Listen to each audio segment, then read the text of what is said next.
ACDC are an Australian hard rock band formed in 1973 by brothers Malcolm and Angus Young. To date, they are one of the highest grossing bands of all time. Bon Scott actually used to be the band's limo driver before he became the singer. I wish I knew the story on that, how he was asked to be the singer. I used to know that information, but have forgotten it over the years. I actually got into the band back in 2003 when the remasters were put out of all their studio albums.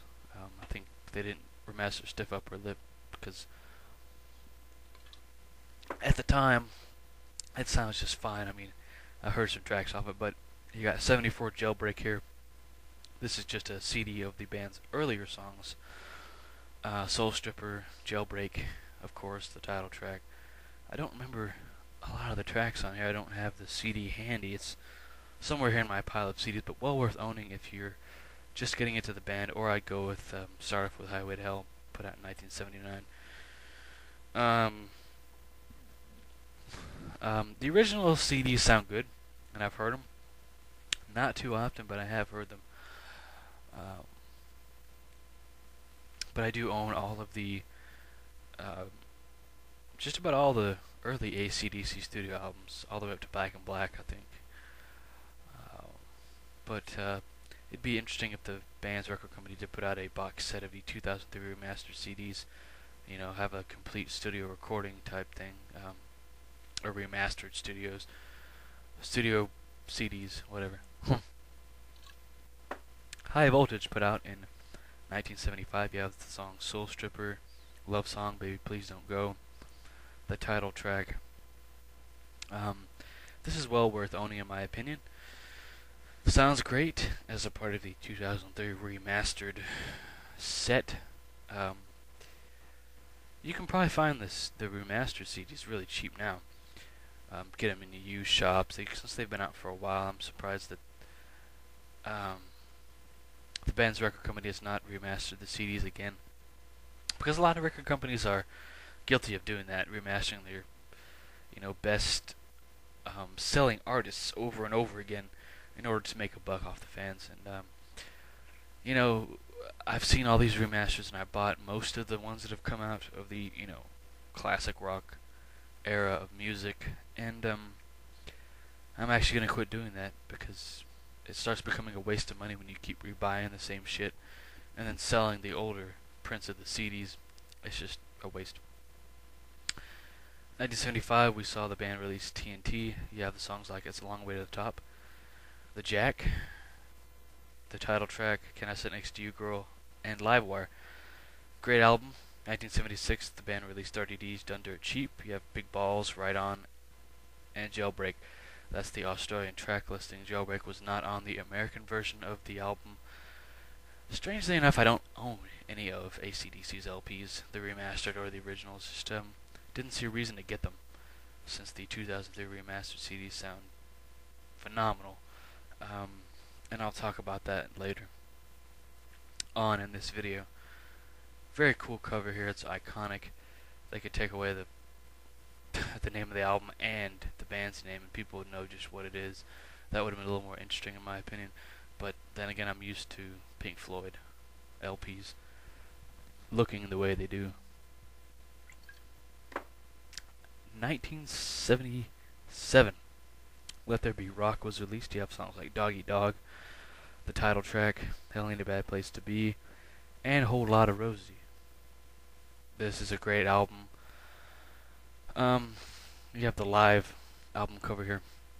The band was known to put on some really great blistering shows, even in their early days. From what I've seen on DVD, if you're into the band, you can get these. There's several DVDs out there that you can buy that have live performances, the music videos.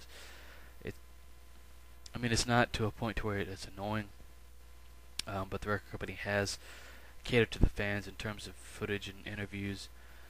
There's not a whole bunch of interview footage, but there is some audio footage out there. If you're really a big fan of the band and you want to know more about their just what they went through on tour, I don't think they delve into their personal life on these interviews, but they're interesting nonetheless. 1978, Powerage came out. This is when the band decided to I think they just started going with a different producer, and that made a difference in their sound. It's one of their best albums, in my opinion. The band is getting heavier, grittier with this album. You have songs like Rock and Roll Damnation, Sin City, Down Payment Blues, Riff Raff, and Cold Hearted Man. Great album. Interesting cover. I mean, you have, I mean, wow. Just wow. That's all I can say about this album. I can listen to this one quite a bit. I won't get tired of it. And those saying that all ACDC albums sound the same are full of shit. They might sound similar in some ways due to the fact that Bon Scott sings the songs in a similar fashion with each album, but I think he tried to vary it up, 1979, Highway to Hell came out. You have the title track, Girls Got Rhythm, Touch Too Much, Shot Down in Flames, and If You Want Blood, You Got It, and Night Prowler. That was a great slow song. Great album, though. Unfortunately, it was one of Bon Scott's last albums with ACDC. I mean, I'm not going to talk about his death. It's tragic. Everybody that's a fan of the band or knows about the band might know the circumstances of which he died under. Awesome album. And since the band kept with the same producer, the sound, this is one they really went out with a bang. Bon Scott did with recording this album. I think I don't know. It's another great of AC/DC's collection as far as that goes. 1980, we saw Back in Black come out. You have Shook Me All Night Long. You got the Hell's Bells. You got the title track. This whole album I can listen to without skipping a single song. Sometimes. But this is the original cover here. This is once again a part of the 2003 remasters, and sounds great. Like I said earlier, though, you can buy the original CDs, and they sound just fine. Either you can get the remasters or the original, and you should be satisfied. Some people are sticklers with sound, some people aren't. So, really, that's all. I guess it's all preference, like I've said in the past. But there is a 1982, the band released For Those About to Rock. You have the title track, Cash on Delivery, COD. Or I don't know what COD standing for, but pretty good album. The album cover's great. It kind of has a Civil War look to it. I don't know if that canon is actually real, but when I see this CD, I know what it is. And, this is one I did not pick up. I decided that I didn't like enough songs off it and did not buy it. But it's worth owning, I guess, if you're into the later AC/DC catalog with Brian Johnson. Brian Johnson came along and, I don't know, he's had his own success with the band AC/DC Live. Of course, you have all their hit songs on here as well as some other tracks. This is the 2 compact disc set. It's a limited edition. This I don't own as well. But I've heard tracks off it on the radio and from MP3 sources. Not a bad CD at all. The sound is great. It's been mixed really well. I don't know if there's a DVD of this CD out. If not, then there probably should be, because it wouldn't hurt. This is Bonfire. This is just a collection of Back in Black album. I don't know why they put this in the set, because a lot of it hardcore fans already own it. You have some unreleased tracks that were on the unreleased in America. They were put out in the Australian albums. You have some alternate takes here, some live stuff, some interview audio. This does not come with a DVD, unfortunately. It could have, and that would have been just the icing on the cake. This is well worth owning. I have actually thought about picking up a copy of this since I don't own it, and I can find it pretty cheap now. It's not going for high prices, even brand new. I meant to pick it up back in the day, but never have gotten around to picking it up, and now that I'm making money again, It's a great time to do it. But this is just for the hardcore fans. It's not, if you're just getting into the band, this is not the collection to get. I think it's a 4-disc set, as far as I remember, put out back in 1997. I guess, yeah, if you really want to buy this stuff, I guess get it. But other than that, it's got studio outtakes as well as some previously released stuff. But yeah, so the 2003 remasters, they sound great. There's no compression used there at all. They really shine. They really have that warm record sound to them.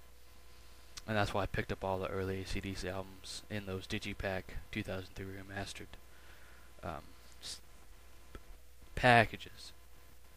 You also have some packages.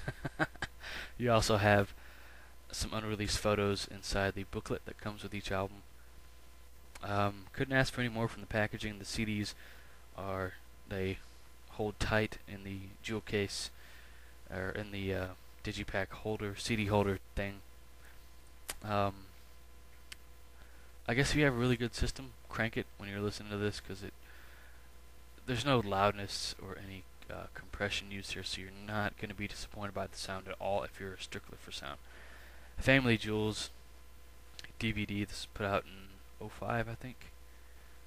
You have some live stuff. It starts off with their band's first music video, some live TV performances, a couple of live clips from a club or something over in Australia.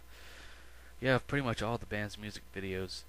I think, yeah, pretty much all of them. There's some that were not put in for some odd reason, but it's a great 2-disc set, and I do own it. Bought it after it came out. This is not out on Blu-ray, strangely enough, because it could be, but all the music videos look really good here. Somehow the producers of this set pulled together some great prints of the album, or of the music videos. Either that or they were remastered, and they look pretty good. I mean, this is the Voltage set. There's one that this has live tracks. It's almost the same as the Bonfire thing, but here's a deluxe edition. You get the booklet, 5 CDs, or it might be 6, some picks. You get the record. Once again, this is a collection for the diehard fans. I don't own it, and I actually thought about picking it up, but I probably won't be doing that, because I got enough ACDC, and I only have so much shelf space here at the house, and you just gotta stop sometimes. Stop collecting these big box sets. I'm not gonna stop collecting them, but gotta start making some more shelves in here or something. But yeah, this is a great set to own if you're, once again, a hardcore fan. Black Ice, this was put out in 2009. That set I just talked about was put out in 07 or 08, I believe. Or was it 09? But no, get the set if you like. It has some similar tracks to what's on Bonfire. But the band came back with this album. It's great. It's like classic AC/DC, with Brian Johnson, though, of course. Great comeback record. They have not put out anything since. I forget the name of the tracks here, but I will definitely put them into annotations as soon as I possibly can. I think you have the title track. You have some train song, I think. But I know, great sound here. The band did tour on this album for a while. It was put out in some different configurations as far as the artwork cover goes. But Let There Be Rock movie, put out on DVD and Blu-ray. We'll be picking this up probably on DVD for now. I might just pick up the Blu-ray as well. But they do come with some picture cards here. But from what I've heard, this is a great set to own. So I've never seen a full AC/DC concert, so it'll be a nice treat. So thanks for watching, guys. If you have any questions, feel free to ask, and I will get back to you as soon as I possibly can. My job is a little busy, so please be patient, and thanks again for watching.